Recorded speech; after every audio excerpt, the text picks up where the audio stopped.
Très bien, je vous invite à ouvrir votre Bible à Jean chapitre 14. Jean chapitre 14, et nous allons regarder juste un verset, et après nous allons regarder à droite et à gauche dans les Écritures pour regarder ce qui se passe concernant la résurrection. Et donc Jean chapitre 14 est la dernière partie de verset 19. Jean 14, la dernière partie de verset 19, où la Bible dit ceci.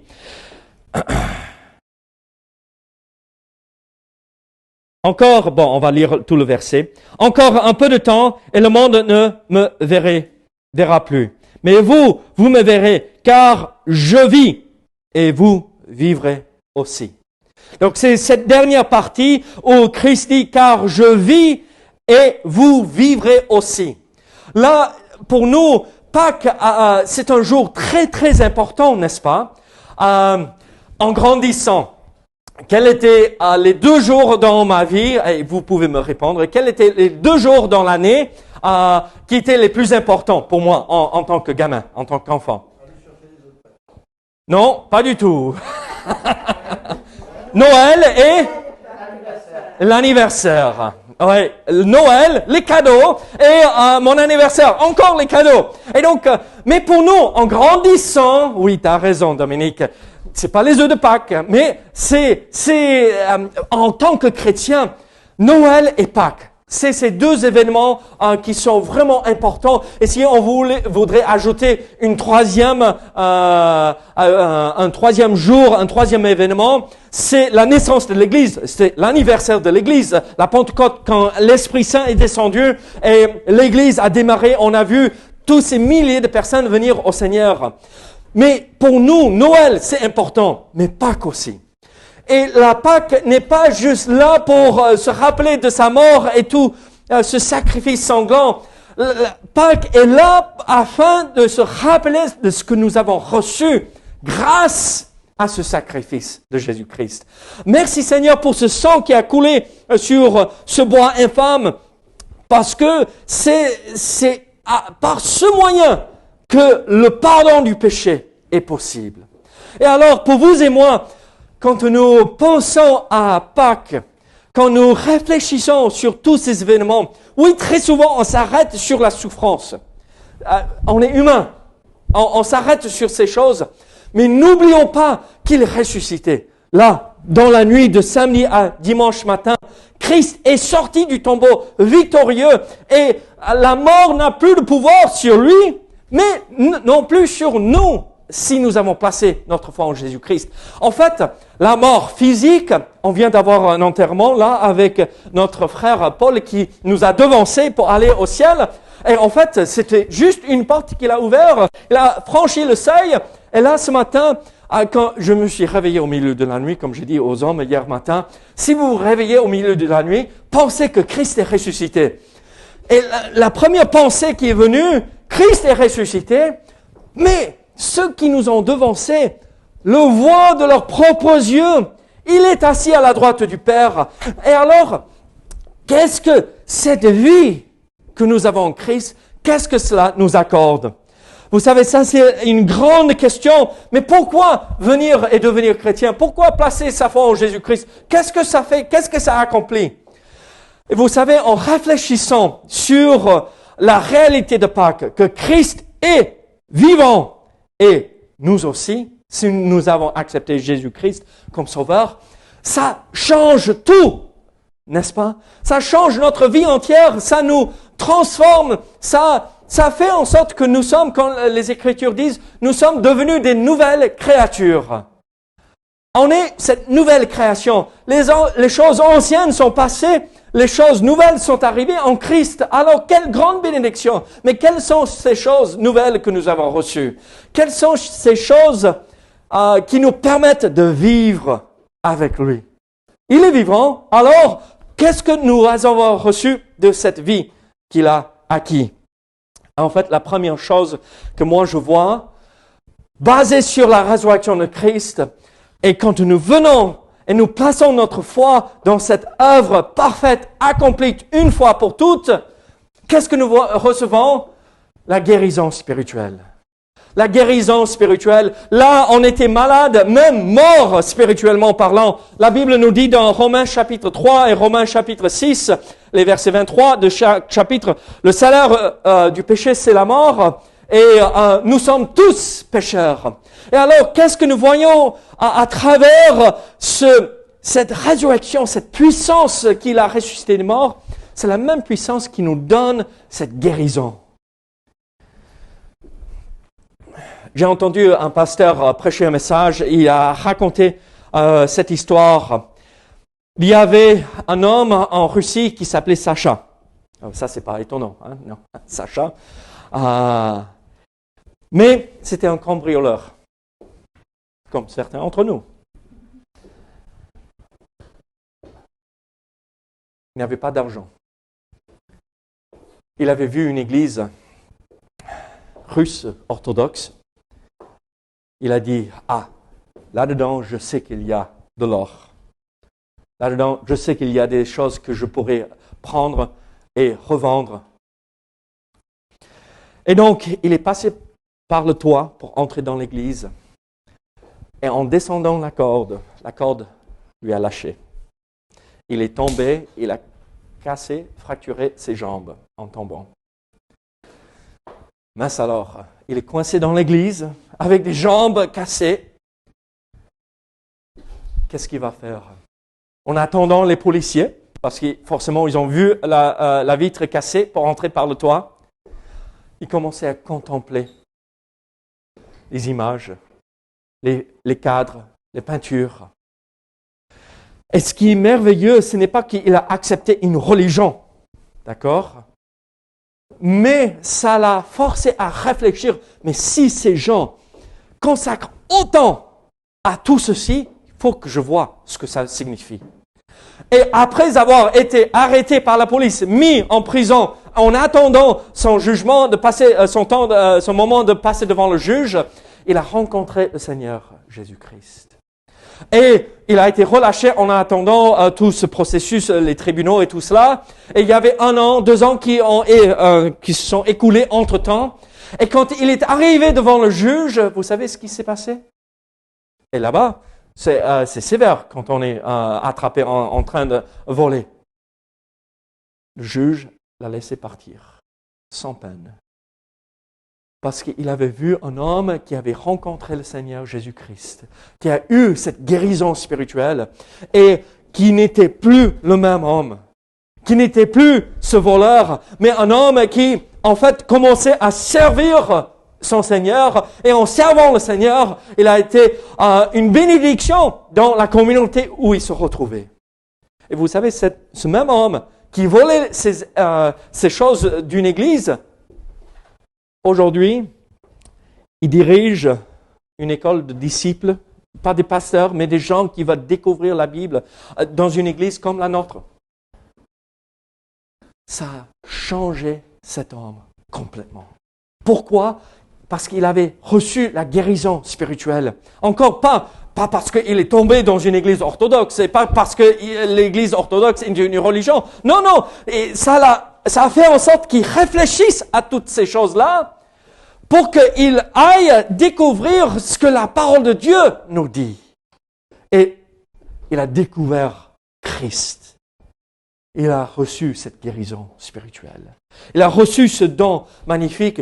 Et regardez, vous et moi, si nous avons placé notre foi en Jésus-Christ, Dieu nous a transformés. Est-ce que vous le permettez de vous changer et de vous transformer? C'est ce qu'il veut faire.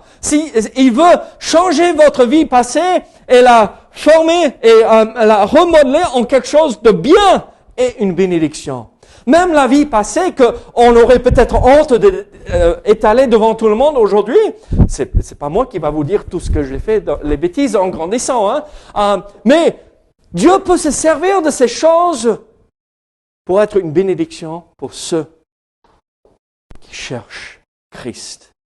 Et on peut dire, regardez, Dieu m'a guéri.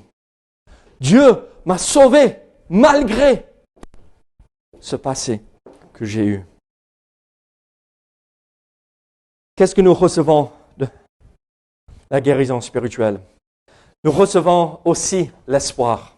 Nous venons de chanter Parce qu'il vit, n'est-ce pas? Vous connaissez l'histoire de ce cantique? L'auteur, c'est un homme très connu aux US, Southern Gospel, Bill Gaither. Et là, dans les années 70, lui et son épouse venaient de se marier et ils attendaient un enfant. Son épouse était enceinte et ils attendaient un enfant. Et là, vous savez ce qui s'est passé dans les années 70. Il y avait la guerre de Vietnam, il y avait Peace, Love and Happiness et tout ce qui allait avec. Et il y avait des bonnes choses, mais 90% étaient des mauvaises choses aussi, surtout aux US. Et donc, ils regardaient tous ces événements, la guerre, cette liberté sans, on va dire, entre guillemets, cette fausse liberté, parce qu'on est emprisonné par l'alcool, la drogue et tout cela. Et il regardait le monde dans lequel son enfant allait naître, et il était sans espoir, sans espoir. Et par la suite, il est tombé malade avec mononucléose, et il était sur son lit, sans espoir. Et c'est là où le Seigneur lui a parlé. Ne t'inquiète pas, Christ est vivant parce qu'il vit. Comment on a chanté, n'est-ce pas? Demain, il n'y a pas d'avenir pour ce monde. Vous le savez. On regarde autour de nous et on dit, mais mince, alors, c'est jusqu'à où on va aller dans ce monde avec la corruption, avec les choses. Même on avait prié concernant cette loi qu'on discute et ça nous inquiète un tout petit peu. Mais le Seigneur est toujours assis sur son trône et rien de cela devrait nous inquiéter plus que ça parce que nous savons que notre Seigneur est vivant. Je vis et vous vivrez aussi. On peut vivre pleinement la bénédiction d'être au Seigneur si nous regardons à lui. Malgré les problèmes de santé, malgré les problèmes d'argent, malgré les difficultés qu'on peut traverser dans la famille ou dans les foyers, nous pouvons vivre pleinement. Pourquoi? Parce qu'il est ressuscité, il est vivant. Alors, est-ce que vous avez de l'espoir pour l'avenir? Je regarde et humainement, moi, vous me connaissez, je suis assez pessimiste. Mais de notre côté, oui, parce que je sais ce qui vient. Je sais ce qui va venir. Je sais ce qui nous attend. Christ revient. Pourquoi? Parce qu'il n'est pas toujours dans ce tombeau mort. Il est sorti vainqueur et il revient pour son Église. Il revient pour vous et moi. Soit par la mort, soit par l'enlèvement de l'Église. On sait que quelque chose de merveilleux nous attend. Alors, au lieu d'être des gens qui sont défaitistes, soyons dans cette réalité. Nous pouvons vivre une vie chrétienne victorieuse maintenant. Il n'y a pas d'argent sur le compte en banque, c'est pas grave. Moi, je connais le plus grand banquier du monde. Et le monde entier, même pas que le monde entier, l'univers entier lui appartient. Il pourvoira chaque fois à nos besoins. Ça ne veut pas dire qu'on ne passera pas par des moments de disette. Il sera là. Il pourvoira. Alors, ayons de l'espoir pour l'avenir. La vie n'est pas horrible. Le monde, oui, ça va dans un certain sens, mais nous pouvons aller dans l'autre. Et il y a de l'espoir. Mais aussi, qu'est-ce que ça nous donne? Donc, il y a la guérison spirituelle. Il y a un avenir merveilleux qui nous attend parce qu'il est ressuscité. Mais qu'est-ce qui nous attend en plus? Si on le permet de travailler et œuvrer dans notre vie, la sainteté. La sainteté. La sainteté que Christ avait nous est attribuée. Vous savez, quand Christ... bon, Colette, elle est parfaite. Vous voyez Colette ici devant, toujours parfaite. Malheureusement, quand on se met devant, on est toujours visé, d'accord? Vous le savez. Donc c'est pourquoi tout le monde est au fond là, de la salle. Colette, elle est parfaite. Une femme de prière, quelqu'un qui veut chercher la volonté de Dieu. Et j'ajoute une couche de plus. Merci Colette. Mais regardez, je sais en même temps qu'elle est une horrible pécheresse. Parce que nous sommes tous dans le même bateau. Donc, c'est bien que j'ai ajouté cette belle couche avant pour que tu ne sois pas fâché. Mais quand Christ regarde Colette, ou Marie-Jo, ou Patricia, ou Cyril, ou Belinda, je te vise jamais, non? Il ne regarde pas cet état de pécheur. Il ne regarde pas ce que j'ai fait hier quand je me suis mis en colère, quand quelqu'un m'a fait un coup de poisson sur l'autoroute. Il ne regarde pas ça si je l'ai confessé. Hein?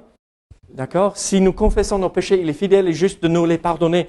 Mais il ne regarde pas même ma sainteté, mais la sainteté de Christ que Christ m'a donnée par le pardon du péché. Regardez Romains chapitre 4, verset 25. Lequel a été livré pour nos offenses et ressuscité pour notre justification. Romains chapitre 4, verset 25. Qui a été livré pour nos offenses? Mais Jésus-Christ, c'est lui qui a été livré aux Juifs et aux Romains pour être crucifié. Mais là, regardez, ce n'est pas les Juifs qui l'ont crucifié, ce n'est pas les Romains qui l'ont crucifié, c'est moi qui l'ai crucifié à cause de mon péché. Et alors, quand je vois ça et je comprends cette réalité, et je lis là, ce qui suit là dans ce verset, et il est ressuscité pour notre justification. Vous savez ce que c'est ce grand mot justification? Qu'est-ce que ça veut dire?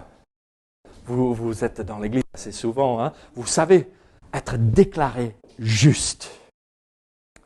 Ça veut dire, je vais regarder à Moïse, je vise tout le monde aujourd'hui, je regarde Moïse, ici je suis Dieu, pas que je le suis, mais je regarde à Moïse et je vois la justice de mon fils Christ.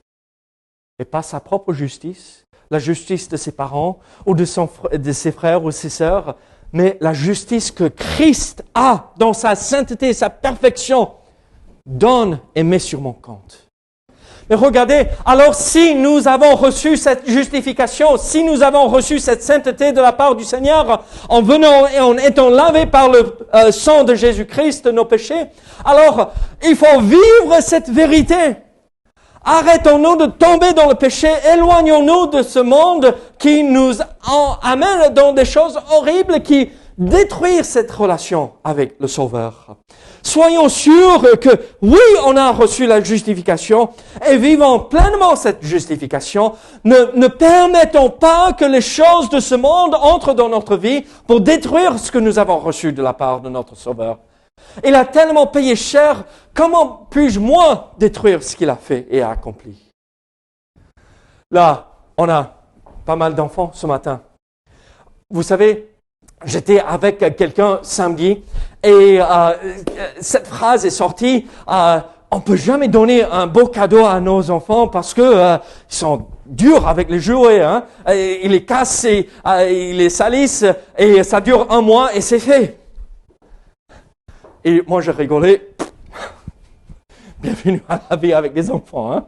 Combien de choses mes enfants ont cassé. Et pas que leurs jouets, ils ont cassé des choses à la maison. Mais ne soyons pas comme ces gamins avec la justification.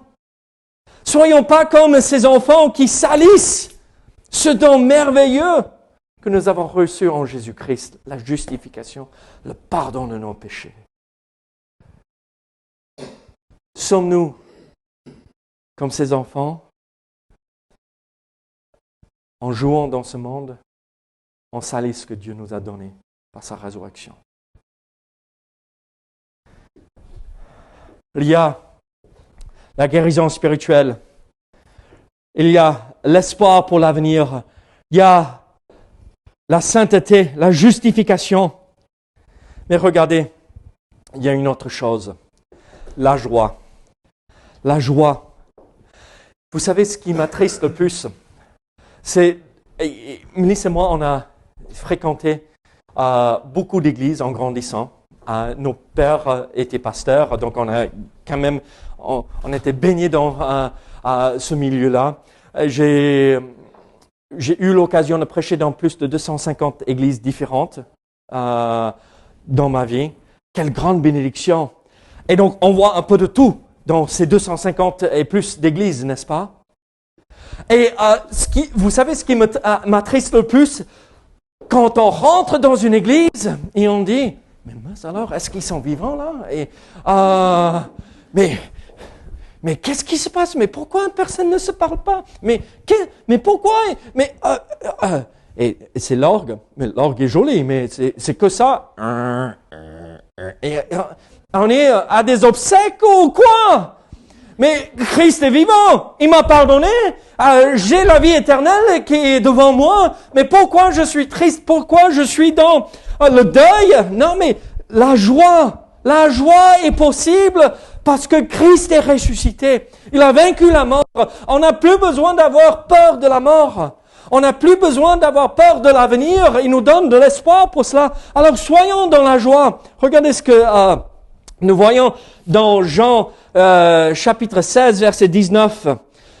Jésus, connu qu'il voulait l'interroger, leur dit, « Vous vous questionnez les uns les autres sur ce que j'ai dit. Encore un peu de temps et vous ne me verrez plus. Et puis, encore un peu de temps et vous me verrez. En vérité, je vous le dis, vous pleurerez et vous lamenterez et le monde se réjouira. Vous serez dans la tristesse, mais votre tristesse se changera en joie. » Qu'est-ce qu'il parle là? De sa mort, n'est-ce pas? De son ensevelissement. Le monde sera dans la joie parce qu'on a vaincu Christ. Mais vous serez dans la joie. Regardez verset 22 de ce même chapitre. Vous donc aussi, vous êtes maintenant dans la tristesse, mais je vous reverrai et votre cœur se réjouira et nul ne vous ravira votre joie. Le problème aujourd'hui, c'est qu'on a permis que le monde et les choses de la vie nous ravissent à notre joie, nous enlèvent la joie de vivre avec le Seigneur. Il n'y a rien de meilleur que de vivre pour Christ sur cette vie. Là, Paul, je vais te taquiner. Ton camion, quand ton camion tombe en panne, tu es en grande dépression. Tu frôles une dépression énorme à chaque fois. Hein? Et si vous connaissez Paul, vous êtes d'accord. Hein? Quand son camion ne va pas, quand ça a pris feu à nouveau pour la 10e fois, ça va pas, il peut pas fonctionner. Mais dès que le camion commence à rouler à nouveau, vous devriez voir le sourire est d'un oreille à l'autre. Hein? On voit que du blanc ici. Mais le camion, c'est quand même important. C'est son identité. C'est qui il est, n'est-ce pas, Sylvia? Et tu travailles dur pour qu'il ait ça. Hein? Mais regardez, son camion, c'est son identité. Mais il y a une autre chose qui fait son identité, Christ. Et le même sourire qu'il a quand il a son camion qui fonctionne à peine, qui peut aller à 30 km/h, chargé avec 2 tonnes de je sais pas quoi. Il est tellement heureux, mais il y a une autre identité qui devrait le caractériser, c'est Christ et ce Christ ressuscité. Et donc ce même sourire qu'il a quand tout va bien pour le travail, c'est le même sourire qu'on devrait avoir devant le monde. Mais je suis heureux, je suis dans la joie parce que mon Sauveur est vivant. Il n'est pas comme Bouddha, enterré toujours. Il n'est pas comme Mahomet qui est toujours enseveli quelque part. Il n'est pas comme tous ces autres faux. Mais mon Sauveur est vivant. Et je sais que je le verrai un jour. Et là, j'attends ce jour avec impatience d'entendre la dernière trompette où Christ reviendra pour nous enlever. J'ai hâte d'entendre cela. Ça me donne la joie chaque jour. Peut-être aujourd'hui, il revient. Suis-je dans la joie, en train de le servir, en attendant ce moment-là? Mes amis, ne soyez pas comme ces églises qui, je remettrai jamais pied là dans cette église-là. Hein? Mais soyons ceux que quand les gens arrivent, ils disent, mais ils ont bu beaucoup de café là, ils sont contents. Mais c'est pas le café qui nous rend joyeux. C'est parce que j'étais lavé de mes péchés par le sang de Christ. Il est ressuscité et il vit. Il vit. Et personne ne peut ravir cette joie de mon cœur parce qu'il est ressuscité. Nous voyons une autre chose. Donc c'est la joie qui nous donne la sainteté, l'espoir, la guérison spirituelle. Mais nous voyons aussi ceci. Qu'est-ce qui nous donne, grâce à sa résurrection, le ciel? Là, je ne sais pas pour vous, mais j'étais un peu déçu ce matin quand je me suis réveillé. J'ai dit ceci à Mélissa. Mais mince alors, le monde s'enfonce de plus en plus dans les mauvaises choses. C'est pas que quand même, ça aurait été le jour parfait qu'il revienne, n'est-ce pas? Il y a une pandémie, il y a eu des tremblements de terre, une crise financière va nous tomber dessus, on ne sait pas l'avenir, les choses deviennent de plus en plus difficiles pour les chrétiens dans le monde entier, mais alors c'est maintenant ou jamais, Seigneur. Mais pourquoi et c'est Pâques, Seigneur, pourquoi tu n'es pas venu, Seigneur? J'attends avec impatience d'être là au ciel, de marcher sur ces rues en or, mais en or tellement pur que c'est transparent. Et j'attends avec impatience de voir le trône de Dieu avec mon Sauveur assis à sa droite. Et c'est ça ce qui nous attend, parce qu'il est ressuscité, il est vivant.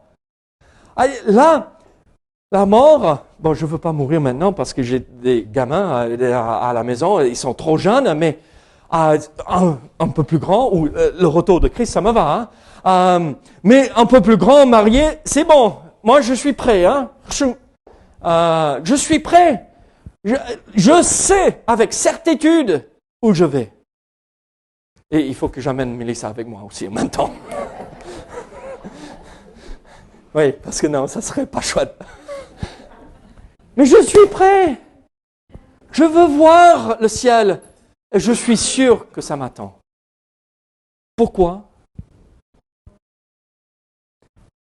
Qu'est-ce qu'il a dit à ses disciples? Si je m'en vais, je vais revenir. Mais entre-temps, vous savez ce que je vais faire? Ça, c'est une paraphrase, d'accord? Mon interprétation. Je vais préparer une place pour vous dans la maison du Père. Ça fait 2 ans un peu plus de 2 ans que je travaille à rénover la maison. Ça fait 2000 ans qu'ils travaillent sur cette rénovation au ciel. Qu'est-ce que ça va être? Qu'est-ce que ça va être? Et c'est là pour chacun de nous. Alors, soyons prêts.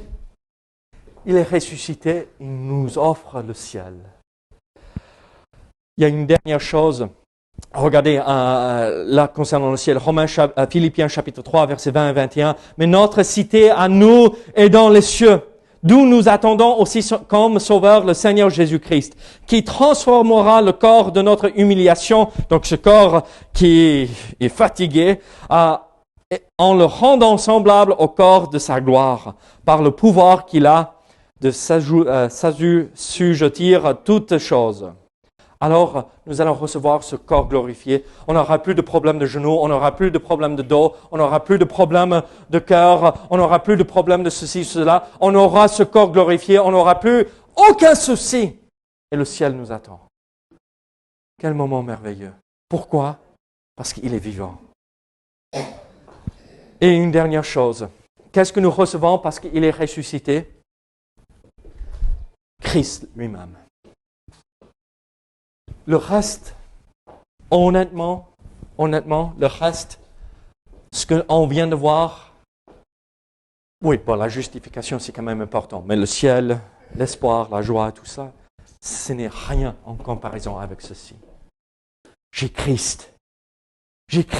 Il n'est pas mort. Regardez ce qu'il nous dit dans Jean 14, encore, verset 18. « Je ne vous laisserai pas orphelins, je viendrai à vous. » Christ est en chacun de nous parce qu'il est ressuscité, il est vivant.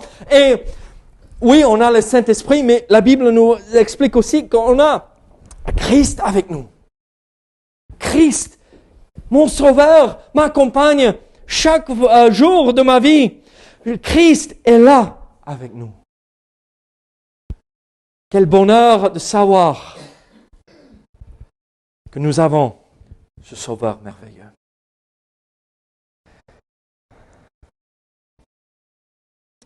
Nous servons un Seigneur ressuscité, pas mort, et qui est à nos côtés chaque jour de notre vie. Pourquoi Pâques est si importante? Parce que nous recevons Christ, le ciel nous attend, la joie, la sainteté, l'espoir nous est offert grâce à cette guérison spirituelle qui nous est offerte par la foi dans le message de l'Évangile. Christ, mort pour mes péchés, enseveli et ressuscité 3 jours plus tard. Voilà ce que nous recevons, qui est tellement mieux que ces œufs de Pâques, n'est-ce pas? Même si on aime le chocolat. Merci Seigneur pour Pâques. Alors, vivons cette vérité aujourd'hui. Vivons ce qu'il nous donne parce qu'il est vivant. Prions. Seigneur, merci pour ta parole. Seigneur, merci pour le message de Pâques et tous ces dons merveilleux que nous recevons de ta part, Seigneur. Gloire à ton nom. Merci. Merci que tu nous donnes la vie aussi. Au nom de Jésus. Amen.